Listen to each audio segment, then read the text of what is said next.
بسم الله الرحمن الرحيم. السلام علیکم ورحمۃ اللہ وبرکاتہ۔ الحمد للہ حمدا کثیرا طیبا مبارکا فیہ، والصلاة والسلام علی اشرف الانبیاء والمرسلین محمد وآلہ وصحبہ اجمعین، اما بعد۔ حاضرین و ناظرین، یہ درس نمبر 1896 ہے، اور آج سورۃ الزخرف کی 4 آیتوں کی تلاوت و تشریح کی جائے گی۔ آیت نمبر 53، 54، 55 اور 56، 53، 54، 55 اور 56۔ چلیے سب سے پہلے ہم ان 4 آیتوں کی تلاوت کرتے ہیں، لفظی ترجمے اور ترجمے کے بعد تشریح کرتے ہیں۔ اعوذ باللہ من الشیطان الرجیم، بسم اللہ الرحمن الرحیم۔ فلولا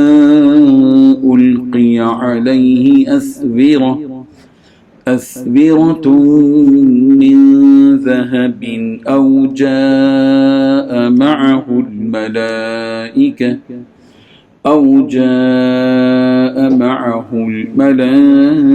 الملائكة مقترنين فاستخف قومه فأطاعوه إنهم كانوا قوما فاسقين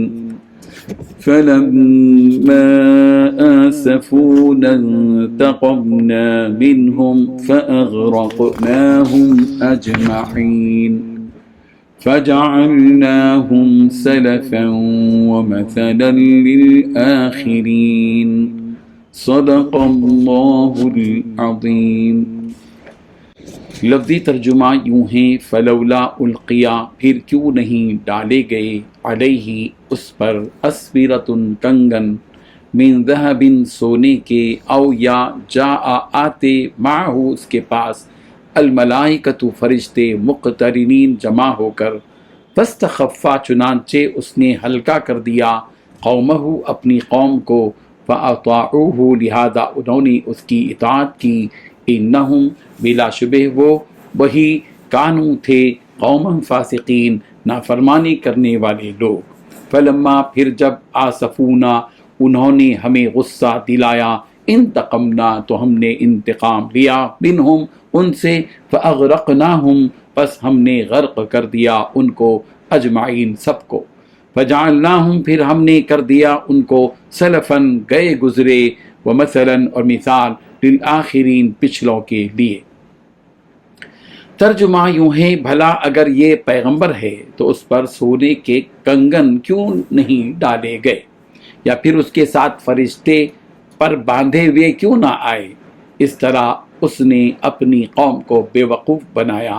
اور انہوں نے اس کا کہنا مان لیا۔ حقیقت یہ ہے کہ وہ سب گنہگار لوگ تھے، چنانچہ جب انہوں نے ہمیں ناراض کر دیا تو ہم نے ان سے انتقام لیا اور ان سب کو غرق کر دیا، اور ہم نے انہیں ایک گئی گزری قوم اور بعد والوں کے لیے عبرت کا نمونہ بنا دیا۔ ان 4 آیتوں میں 8 باتیں بیان کی گئی ہیں۔ پہلی بات، اگر یہ پیغمبر ہے تو ان پر سونے کے کنگن کیوں نہیں اتارے گئے؟ دوسری بات، یا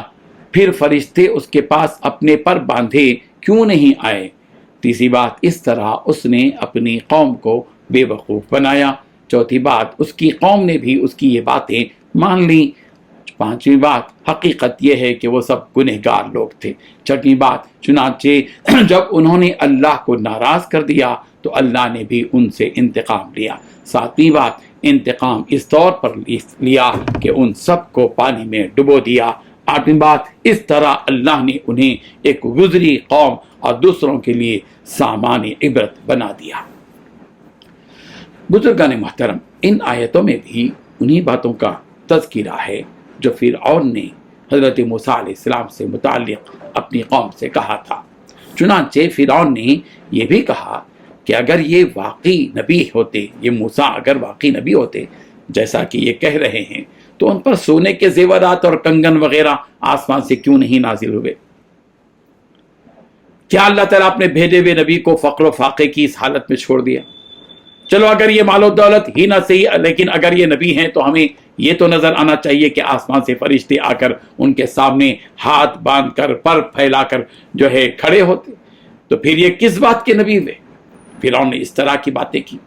اور کہہ کر اپنی قوم کو گمراہ کیا اور بیوقوف بنایا، اور اس قوم نے بھی اس کی باتوں کو سچا مان لیا اور کہا کہ ہاں واقعی اگر یہ نبی ہوتے موسیٰ تو ایسا ہی ہونا چاہیے تھا جیسا فرعون کہہ رہا ہے، جبکہ اس موسیٰ کا معاملہ ایسا کچھ بھی نہیں ہے۔ اس کا مطلب یہ ہوا کہ یہ کوئی نبی نہیں ہے۔ اس طرح اس فرعون کی باتوں میں آ کر اس کی قوم نے بھی حضرت موسیٰ علیہ السلام کو نبی ماننے سے انکار کر دیا، حالانکہ انہوں نے یہ بھی دیکھا کہ کس طرح ان کی دعا کی برکت سے اللہ تعالیٰ نے ان سے اس عذاب کو دور فرما دیا جس عذاب نے انہیں مشکل میں ڈال رکھا تھا۔ اگر یہ عذاب کو دیکھتے اور عذاب سے نجات پانے کو دیکھ لیتے تو حضرت موسیٰ علیہ السلام پر ایمان لے آتے، مگر پھر بھی وہ لوگ اس واقعے کو بھول کر فرعون کی باتوں کو سچا ماننے لگے، لہذا ان کی اس حرکت کی بنا پر اللہ تعالیٰ نے ان سب کو اور فرعون کو بھی گنہگار قرار دیا، اس لیے کہ کسی نبی کی نبوت کا انکار کرنا یہ سب سے بڑا گناہ اور کفر ہے،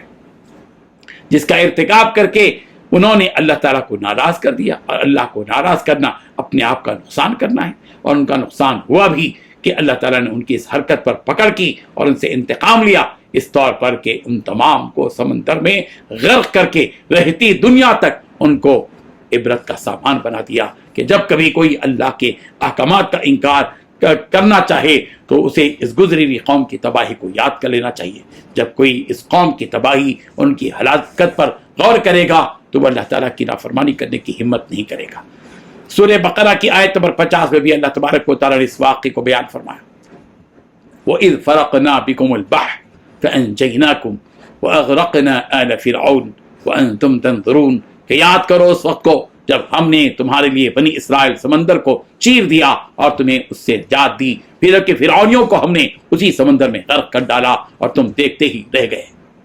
سورہ انفال کی آیت نمبر 54 میں بھی یہ فرمایا گیا، كذبوا بآيات ربهم فأهلكناهم بذنوبهم وأغرقنا آل فرعون وكل كانوا ظالمين، کہ انہوں نے اپنے رب کی آیتوں کو جھٹلایا تو ہم نے انہیں ان کے گناہوں کی وجہ سے ہلاک کر دیا اور فرعونیوں کو غرق کر دیا، کیونکہ وہ سب کے سب ظالم لوگ تھے۔ ان آیتوں سے ایک بات یہ بھی معلوم ہوئی کہ مال و دولت کا مل جانا یہ ہدایت پر ہونے کی دلیل نہیں ہے،